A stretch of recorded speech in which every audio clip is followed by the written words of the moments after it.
การสุ่มตัวอย่างหลักๆก็จะมี2ทฤษฎีนะคะคือทฤษฎีความน่าจะเป็นหรือที่เรียกว่า probability sampling กับไม่ใช้ทฤษฎีความน่าจะเป็นหรือที่เรียกว่า non probability sampling คำว่าทฤษฎีความน่าจะเป็นหมายความว่าทุกๆหน่วยของตัวอย่างจะมีโอกาสถูกเลือกเช่นการที่เราส่งบัตรเพื่อที่จะไปจับฉลากชิงโชครางวัลนั่นหมายความว่าบัตรทุกบัตรเป็นหน่วยในการสุ่มแล้วก็ทุกบัตรนั้นต้องมีโอกาสถูกเลือกส่วนจะได้เลือกหรือไม่ก็เป็นโอกาสในการของความน่าจะเป็นในการที่จะเกิดสิ่งนั้นส่วนไม่ใช้ทฤษฎีความน่าจะเป็นหมายความว่าหน่วยของการสุ่มไม่ได้มีโอกาสในการถูกเลือกทุกๆหน่วยฉะนั้นเราจะมาดูว่าเมื่อไรที่จะใช้แบบไหนนะคะว่าจะใช้ทฤษฎีความน่าจะเป็นหรือไม่ใช้ทฤษฎีความน่าจะเป็นเดี๋ยวเราจะมารู้ว่าเทคนิควิธีในแต่ละแบบมีอะไรบ้างนะคะในเรื่องของการสุ่มแบบแรกนะคะซึ่งเป็นลักษณะของการสุ่มที่ใช้ทฤษฎีความน่าจะเป็นทฤษฎีความน่าจะเป็นที่เป็นเทคนิควิธีในการสุ่มตัวอย่างที่นิยมแล้วก็ใช้กันบ่อยก็คือเป็นการสุ่มอย่างง่ายหรือเรียกว่า simple random sampling อีกวิธีหนึ่งก็คือเป็นการสุ่มแบบแบ่งชั้นภูมิเรียกว่า stratified random sampling แล้วก็วิธีการสุ่มแบบ cluster random sampling นอกจากนี้นะคะในการสุ่มที่ไม่ใช้ทฤษฎีความน่าจะเป็นก็เช่นการสุ่มแบบอาศัยความสะดวกหรือเรียกว่า convenience sampling นะคะหรือเรียกว่าเป็นการใช้การสุ่มแบบบังเอิญนะคะกับอีกวิธีหนึ่งเรียกว่าเป็นการสุ่มแบบเจาะจงเรียกว่า judgmental sampling หรือเป็น purposive sampling นะคะกับอีกวิธีหนึ่งคือการสุ่มแบบ quota sampling ซึ่งทั้ง2แนวคิดนี้นะคะผู้วิจัยจะเลือกใช้แบบไหนก็ขึ้นอยู่กับว่าความเหมาะสมของประชากรในแต่ละชนิดเพื่อที่จะให้ได้กลุ่มตัวอย่างที่สามารถใช้เป็นตัวแทนของประชากรในการตอบคำถามหรือวัตถุประสงค์การวิจัยซึ่งผู้วิจัยจะต้องพิจารณาให้รอบคอบว่าจะใช้เทคนิควิธีใดในการสุ่มตัวอย่างเดี๋ยวเราจะมาดูนะคะการสุ่มโดยใช้ทฤษฎีความน่าจะเป็นแบบแรกที่พบบ่อยก็คือการสุ่มอย่างง่ายการสุ่มอย่างง่ายเหมือนง่ายแต่ในทางปฏิบัตินะคะมันก็มีเงื่อนไขนะคะในการใช้ค่อนข้างที่จะมีข้อจำกัดอยู่หลายประการแรกคือผู้วิจัยจะต้องมีหน่วยในการสุ่มนะคะให้ครบถ้วน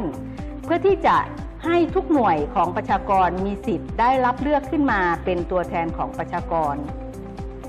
เทคนิคนี้นะคะเหมาะสำหรับกรณีที่ประชากรมีขนาดไม่ใหญ่มากแล้วลักษณะของแต่ละหน่วยตัวอย่างมีลักษณะที่ใกล้เคียงกันที่เราเรียกว่า homogeneous ฉะนั้นการที่ homogeneous หรือลักษณะใกล้เคียงกันเราหยิบใครขึ้นมาก็สามารถเป็นตัวแทนของที่เหลือได้นะคะถึงจะเหมาะสำหรับการสุ่มวิธีนี้นะคะก็จะมีหลายวิธีนะคะวิธีที่เราคุ้นเคยก็คือการจับฉลากซึ่งการจับฉลากอาจจะใช้วิธีการ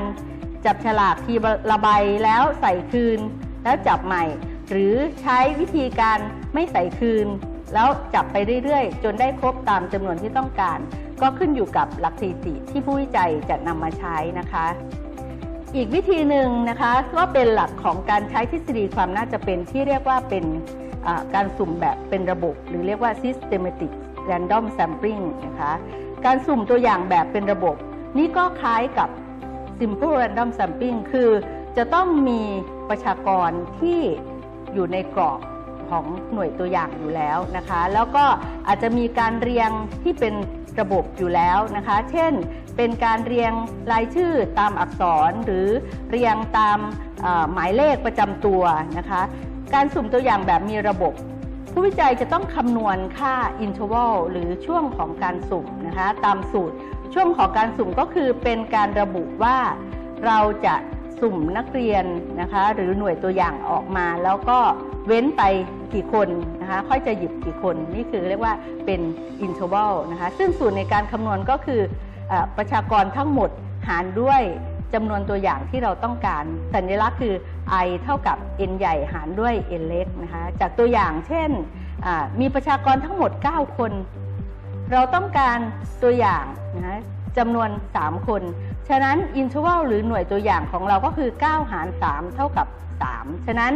interval ของเราก็คือ3ฉะนั้นเราก็จะหยิบนะคะ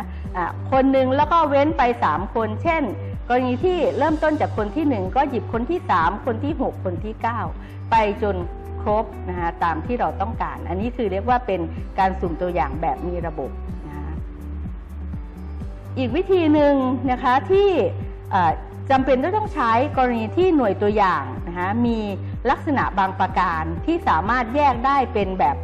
ชั้นๆหรือเป็นกลุ่มๆนะคะเขาเรียกว่าเป็นการสุ่มแบบชั้นภูมิหรือเรียกว่า stratified random sampling